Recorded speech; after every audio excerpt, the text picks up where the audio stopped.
So one of the questions that I often get asked is, what makes a stock move? And I'm going to break down the three things that I found that makes a stock move. So keep watching.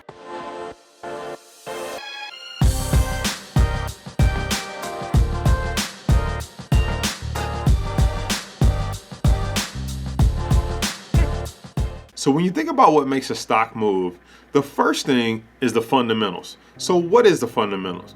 Well, the fundamentals is the financial books or balance sheets of a company, but there's three major components in it that most traders and investors pay attention to. So the first thing that most people pay attention to is the revenue.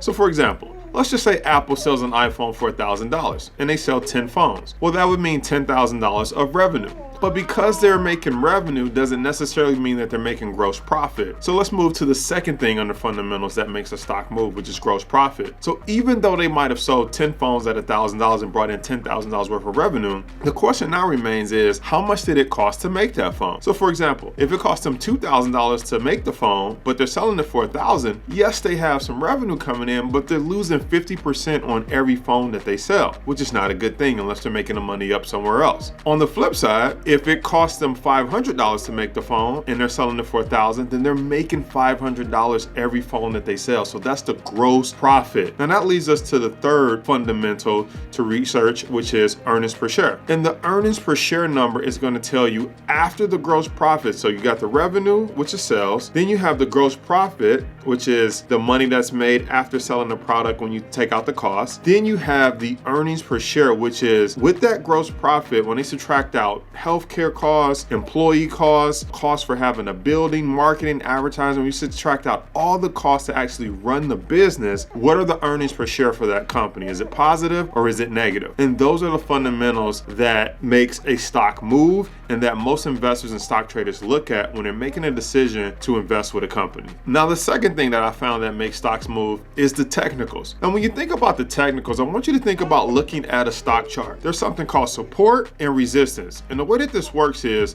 support is like the floor. That is where it's supporting the stock. That is where investors, traders like to come in and buy based on the level on the chart that they say, this is where people like to come in and support the stock. Resistance is the exact opposite. When a stock moves higher, this is where it hits its head on what we like to call a ceiling. And people either think it's overvalued or until some new information comes out, like a new product or they release their earnings reports, people don't want to pay above this ceiling. They don't want to pay a higher price than this.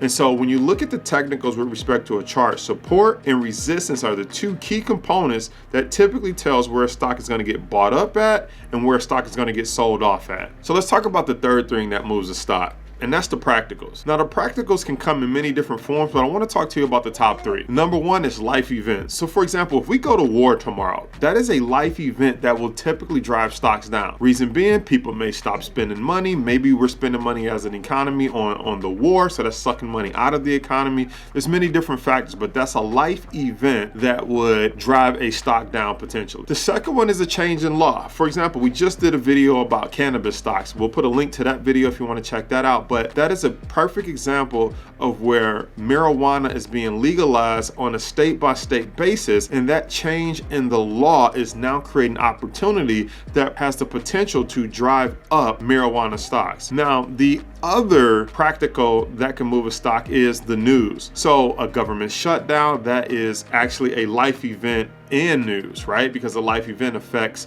people's paycheck, but then that news may have people saving their money or not spending because they don't know how long the shutdown is going to last for. Some news could also be an automobile manufacturer has released a recall. Maybe they found out, like GM, that the ignition switches weren't turning off and people were getting into car accidents, different things like that. So news can impact the stock and drive it up or down as well. So when you think about what can make a stock move, I want you to think the fundamentals, the technicals, and the practicals. So just to recap, the fundamentals, you want to look at how much a company is selling. Are they making profits on that item that they're selling or the service that they're providing, as well as are they profitable on the business as a whole once they subtract out all their expenses? The technicals, is a stock at support or is it at resistance? Because those are the two levels where people like to buy it at, support, and then resistance where traders like to sell it at. And then again, the practicals. Is there a life event? Is there a new law that's coming into place, or is there some news? on a stock that can impact it both positively or negatively, that can affect whether it's going up or down. So now you know exactly what can move a stock. The next key is to find out how to use this information so that you can profit from it. I'll see you on the next video. Okay, you was talking through the whole video. You got something you want to say to people? Don't be shy now. Say bye for now. Say like and subscribe.